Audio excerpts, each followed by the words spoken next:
இதுவரைக்கும் 37,500க்கும் மேற்பட்ட மீனினங்கள் நம்ம உலகத்துல கண்டுபிடிச்சிருக்காங்க.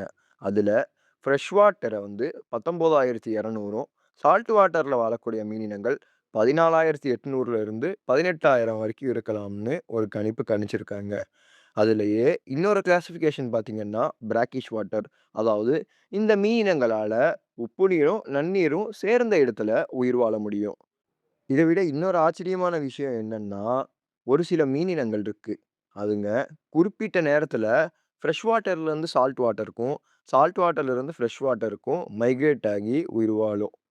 அந்த மீனினங்கள டயட்ரோமஸ் ஃபிஷஸ்ன்னு சொல்றாங்க. இந்த டயட்ரோமஸ் ஃபிஷஸ 3 வகையா கிளாசிஃபை பண்ணியிருக்காங்க. ஆனாட்ரோமஸ், கேட்டாட்ரோமஸ், ஹாம்பிட்ரோமஸ்.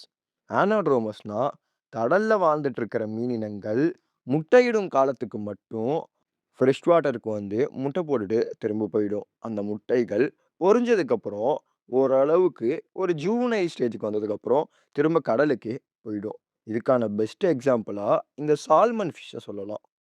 அடுத்து கேட்டட்ரோமஸ். இது ஆனாட்ரோமஸ்க்கு அப்படியே ஆப்போசிட்.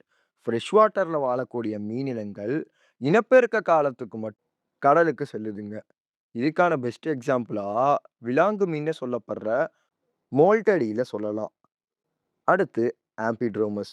இதுக்கு முன்னாடி பார்த்த 2 டைப்ஸும் ப்ரீடிங் ப்ராசஸ்க்காகவும், முட்டையிடுற ப்ராசஸ்க்காக மட்டும் தான் மைக்ரேட் ஆகும். ஆனா, இந்த வகையான மீனினங்கள் அந்த ப்ராசஸ தவிர்த்து ஒரு குரோத் ஸ்டேஜ்ல இருந்து அடுத்த ஸ்டேஜ அடையறதுக்காக இந்த தண்ணீர்ல இருந்து அந்த வகையான தண்ணீருக்கு மைக்ரேட் ஆகி செல்லுதுங்கன்னு சொல்றாங்க. இந்த டயட்ராமஸ் ஃபிஷஸ்லாம் இக்கோசிஸ்டத்துல ஒரு முக்கிய பங்களிக்குதுன்னு தான் சொல்லணும்.